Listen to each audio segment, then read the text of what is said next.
नमस्कार, एक बार फिर बहुत स्वागत है एसीएन 24 न्यूज में। मैं हूं आपके साथ हेमंत। चलिए इस वक्त की बड़ी खबर पर नजर डालते हैं और इस वक्त की बड़ी खबर सारंगगढ़ बिलाईगढ़ जिले के बिलाईगढ़ क्षेत्र से निकलकर सामने आ रही है।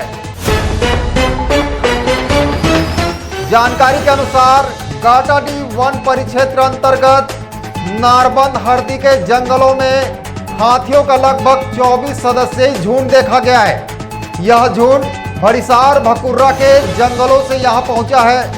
वन विभाग की टीम ने सक्रियता दिखाते हुए हाथियों के दल को सुरक्षित तरीके से नारबंद हरदी के जंगलों में पार करवाया है। संभावित खतरे को देखते हुए नारबंद हरदी और आसपास के गांव में मुनादी करवा दी गई है ताकि लोग सतर्क रहे। ताजा अपडेट के अनुसार यह झुंड अब नरेश नगर की ओर बढ़ गया है। वन विभाग ने ग्रामीणों से अपील की है कि वे हाथियों से पर्याप्त दूरी बनाए रखें और किसी भी आपात स्थिति में तत्काल वन विभाग को सूचित करें।